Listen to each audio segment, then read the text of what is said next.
Olá, eu sou o professor Jacobi Fernandes e tenho a alegria de compartilhar com você uma entrevista com duas pessoas que eu admiro muito. E esse aqui é o segundo bloco das gravações que nós estamos fazendo. Você pode assistir o primeiro bloco ou começar pelo segundo. Existe um ponto muito importante na questão associada a Smart Cities no Brasil e a proposta que a CSI governamental traz para você. Certamente, inovação é um dos destinos que todo candidato, que todo prefeito, que todo gestor público pretende. A dificuldade é como realizar isso quando você tem restrições orçamentárias, quando você tem restrições colocadas no plano de contratações anual, quando você tem dificuldade de integrar a proposta de uma secretaria com outra, e esse discurso é recorrente. Eu até queria fazer, mas não consegui. Me faltaram ferramentas para operacionalizar os grandes desafios que eu tinha pela frente em termos de políticas públicas. Mas a CSI governamental, que é uma entidade estatal da administração indireta, uma empresa estatal não dependente, criou uma modelagem que traz segurança jurídica para você. Ela começa, inclusive, com a apresentação de uma manifestação de interesse privado, uma MIP, para apresentar a você pela porta da frente da administração pública e assim ingressar na administração pública com um modelo completamente inovador ou disruptivo da gestão pública brasileira.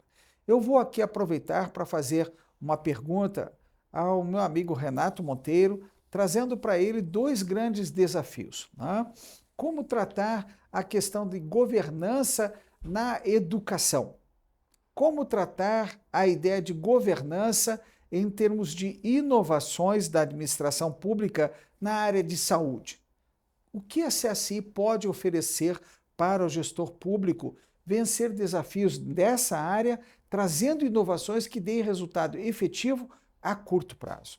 Porque quando a gente pensa como começar a trabalhar, as pessoas acabam pensando, eu vou começar logo, daqui 6 meses, daqui um ano, daqui 2 anos, e de repente acabou o mandato e não sabe por onde começar. Por quê? São tantos os desafios de processos de trabalho hoje que acabam atrasando a administração pública para dar efetividade em termos de trabalho.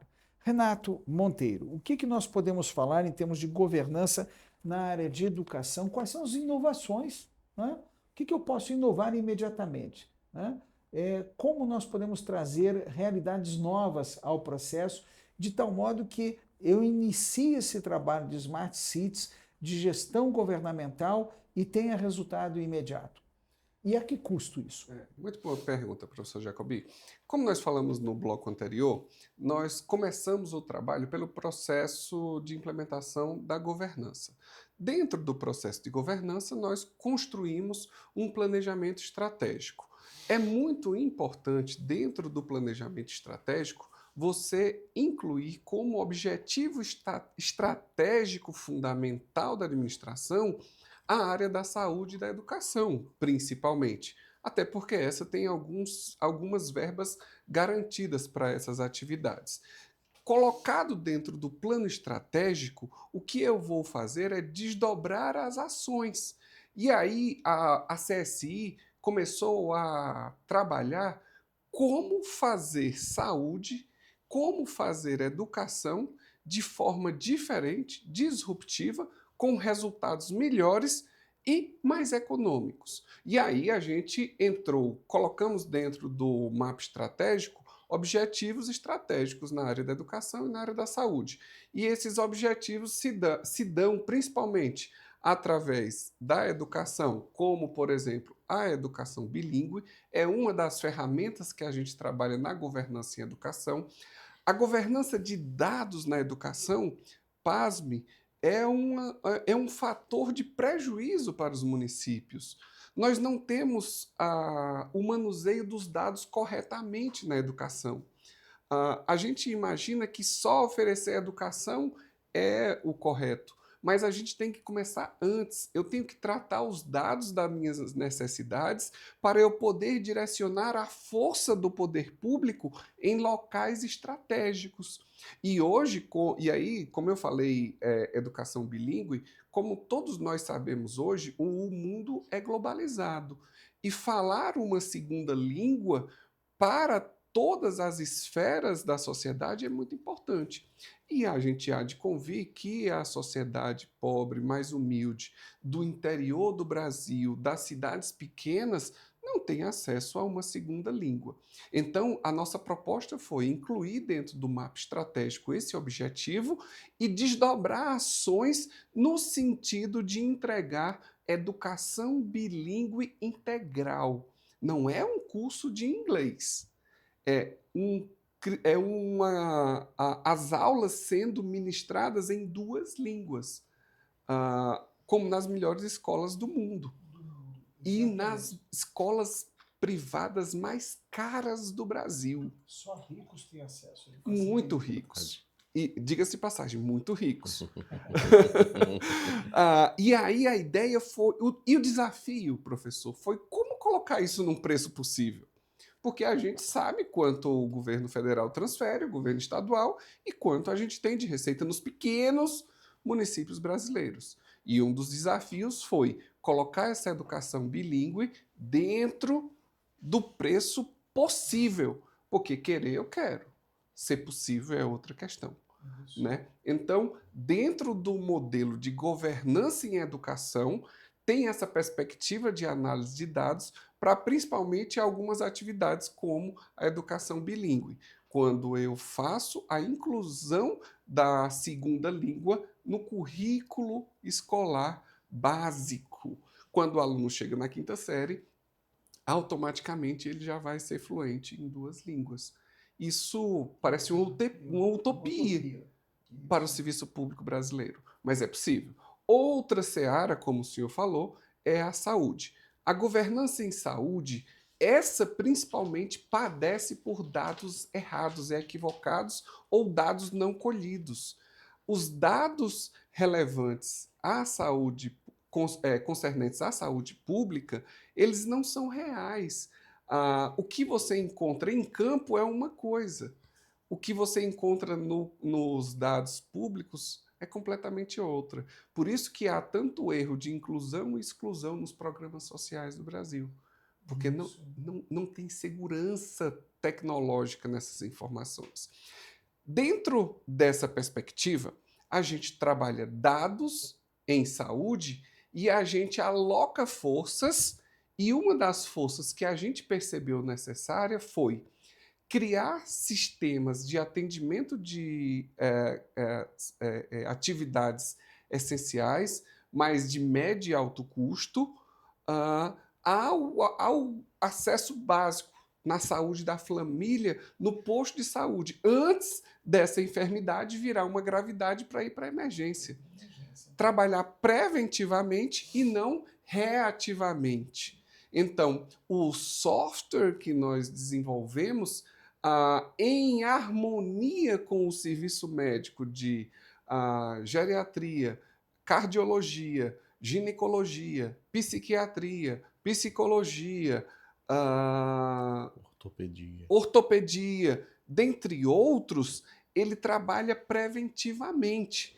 A tecnologia vai me informar onde há bairros com pessoas mais idosas que precisa que o agente de saúde, com o seu equipamento fornecido, vá lá e faça o monitoramento permanente.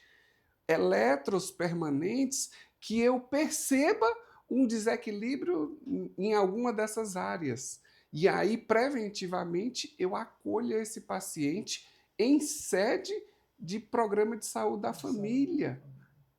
E eu leve para despesa só quando necessário. Porque se eu deixar demanda livre, só vamos chegar quando a pessoa tem um surto. E quando chega um surto, é mais caro e é mais urgente. E muitas vezes você perde a vida. E menos resolutivo. Menos resolutivo. Então, a governança em saúde para ser, assim, eu estou tentando explicar em poucas palavras, mas é um conjunto de trabalho considerando tecnologia e dados e médicos na base, não na reação. Então, preventivo contra reativo. Então, esse é o mote da Da telemedicina, saúde, da da governança governança em em saúde. saúde. E aproveitando essa questão aqui, eu queria chamar o Paulo para colaborar. A inovação é latente e necessária nesse processo. A CI governamental internaliza uma diversidade de vertentes. Aqui o Renato deu exemplo da saúde e da área de educação. Áreas de profissionais diferentes em áreas de atuação que buscam integrar isso em uma solução conjunta com sinergia. Né? É possível que outras soluções surjam no longo do caminho? Ou seja, eu vou trabalhar na Smart Cities, a ideia de governança, e de repente surge uma ideia nova. Como é que isso vai ser trabalhado? Isso é possível, essa expansão? Perfeito. Professor, nós pensamos nisso também, porque seria até contraditório nós pensarmos uma empresa estatal que foca cidades inteligentes, que foca disrupção, que foi uma palavra diversas vezes usada aqui, se nós não tivéssemos um espaço para inovação, Isso, certo? Se exatamente. criássemos um conjunto de produtos, de entregáveis, de serviços e não abríssemos a porta para novas tecnologias, para novas ideias. E, de fato, nós abrimos esse espaço. Há, efetivamente, no pool de serviços da estatal, o que nós chamamos de hub de inovação, que é exatamente um espaço que também toma por referência aqui o aspecto de valorização do capital humano, no qual as potências, os grandes prodígios locais podem desenvolver novas ideias, podem trazer elementos inovadores. E eu falo de potências e prodígios locais porque o hub de inovação toma especialmente as pessoas que são daquela localidade. Porque qual é um grande problema que nós temos hoje nos pequenos municípios do interior do país? A migração. As Exato. grandes potências, as grandes inteligências que existem nesses lugares, elas têm que abandonar essas cidades e eventualmente se deslocarem para a capital mais próxima, para uma cidade que tenha um desenvolvimento profissional maior, para dar-lhes oportunidade. Então, há um processo natural de migração, mas não. Nós queremos aproveitar essas potências localmente. Nós queremos criar um espaço para que elas possam desenvolver essas ideias. E sendo ideias que gerem ganho, primeiro para seus municípios e depois para a sua região e até mesmo para a nação como um todo, que esses processos sejam tomados pela estatal. Tomados no sentido de abarcados, encampados pela atuação e, quem sabe, multiplicados para todos os municípios, para todos os lugares onde a estatal esteja presente. Então, de fato, o Hub de Inovação, a gente diz que é um celeiro de talentos. É um lugar onde nós possamos pegar essas pessoas que têm ideias, que têm potencial para desenvolver essas ideias, só que faltava-lhes o lugar, faltava-lhes a oportunidade, faltava-lhes o incentivo para transformar essa ideia em um ganho social e um ganho pessoal, para que essa Isso. pessoa possa ter o seu sustento, ter ali o seu capital para a vida a partir deste trabalho que vem da mente dela. E a lei de inovações, inclusive, ela vai buscar retribuir ao criador ideias que ele possui, né? E pouca gente sabe disso, inclusive no âmbito público, né? Por falar em âmbito público, um dos objetivos estratégicos a longo prazo da CSI, muito ambicioso, é o lançamento de 2 produtos de repercussão nacional. Já é possível oferecer para nós aqui, em primeira mão, os detalhes disso? O que a CSI governamental projeta trazer ao cenário nacional da administração pública brasileira hoje? Mestre Jacobim, ninguém merece mais saber em primeira mão disso do que o senhor, que é sempre nosso mentor, que é nossa referência, e vale a pena a gente usar esse momento para externar aqui estas 2 iniciativas, porque dentro do nosso planejamento estratégico, nós pensamos, bem, nós queremos chegar ao máximo de municípios e ao máximo de regiões do Brasil. Então, o Brasil precisa nos conhecer, o Brasil precisa saber qual é a nossa intenção. E uma forma de nós nos fazermos conhecidos é apresentar produtos que chamem a atenção. E, de fato, nós estamos hoje num processo final de desenvolvimento, na verdade, não é nem desenvolvimento, é já de fornecimento para a administração pública de dois, não sei se podemos chamar assim, produtos ou elementos de expectativa social muito grande, certo? Quais sejam? Um projeto que já está ativo de certificação de entidades e gestores públicos nos principais elementos de funcionamento da própria gestão. Então, se uma organização quer ter uma certificação estatal, porque já existem vários elementos de certificação privada, certo? Mas se uma organização quer um selo de certificação estatal para, por exemplo, verificar o nível de maturidade dela em governança, em compliance, em integridade, em gerenciamento de riscos, ela tem a CSI como entidade certificadora, através dos nossos trabalhos de auditoria nessas estruturas e depois de oferecermos efetivamente esse selo de qualidade com essa marca de uma organização estatal, repito, e que tem o seu foco principal nos elementos de governança. Então, portanto, tendo autoridade para fazê-lo, certo?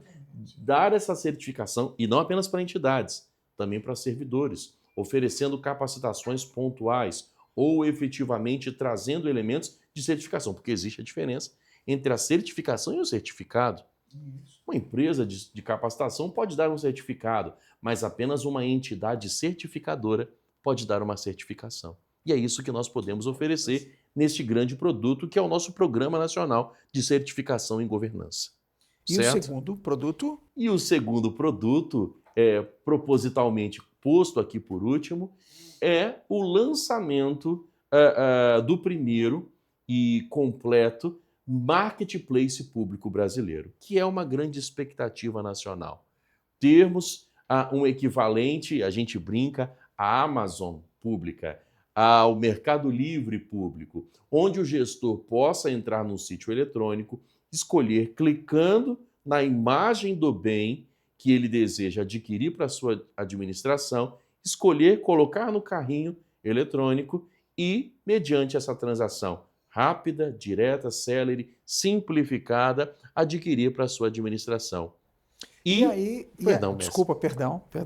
Não, a ideia é que a gente consiga efetivamente trazer esta simplicidade ao procedimento, principalmente porque a nova lei de licitações e contratos trouxe várias ferramentas que facilitam esse meio, porque a tecnologia em torno da criação de uma plataforma eletrônica, e aqui isso se alinha a tudo que fora dito pelo meu amigo Renato, pelo senhor anteriormente, no sentido de nós tornarmos eficiente o processo de compra pública. Não há que se falar mais em contratações públicas feitas no papel. Não há se falar mais em contratações públicas considerando planilhas no Excel, no Word. Não. Precisamos automatizar essas rotinas. E o Marketplace que nós apresentamos para o Brasil efetivamente e que muito em breve já estará funcional, primeiro para as cidades que tenham a CSI dentro da sua administração indireta e depois para todo o Brasil, para que nós possamos oferecer esse caminho célere, porque o ganho de escala que nós teremos aqui é incrível, porque a força de trabalho dedicada a um processo administrativo de contratação é muito grande. E o tempo despendido nisso é igualmente. E note aqui, antes do Renato complementar a ideia, note aqui que a lei utiliza a expressão mercados fluidos, né? Mercados fluidos é a ideia que nós temos hoje quando a gente abre o computador, eu vou comprar na Amazon.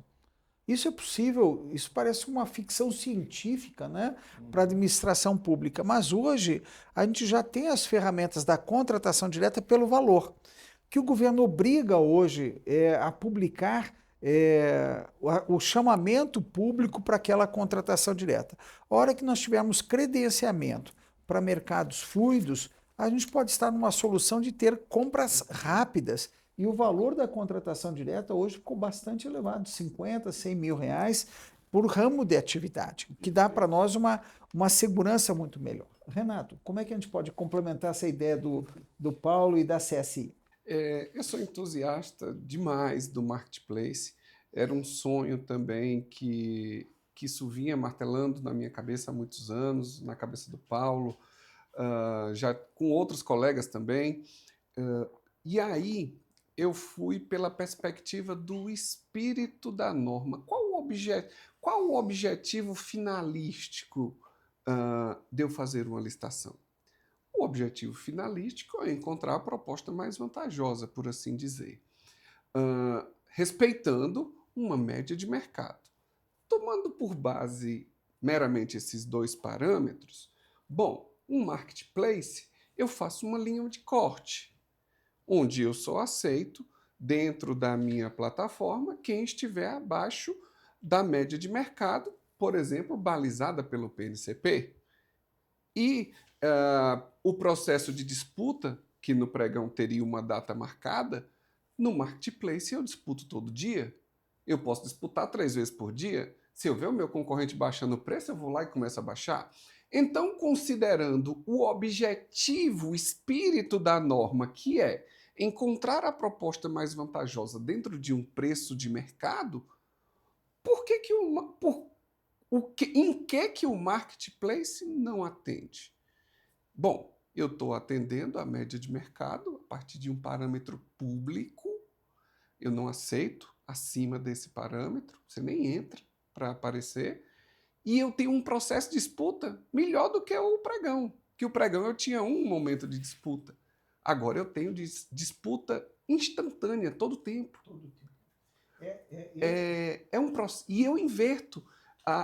Ao invés da administração gastar energia tentando encontrar uma especificação, eu olho o produto e vejo se a especificação me serve. Então, nesse simples processo, eu coloco dentro da média de mercado e eu crio uma ferramenta de disputa instantânea, reiterada. Então, a meu ver, eu preenchi todos os requisitos do espírito da norma. E a norma hipotética fundamental ainda tem seu valor, apesar dos tempos modernos, né? Então, a gente está aguardando aqui essas duas novidades que vão ser apresentadas a nível nacional pela CSI e que você vai poder incorporar rapidamente se você tiver essa aliança estratégica integrando a sua administração, tá? Nós vamos agora interromper também novamente a nossa apresentação e espere que você já pode acessar o bloco 1 ou acessar agora o bloco 3 que virá a seguir. Até lá!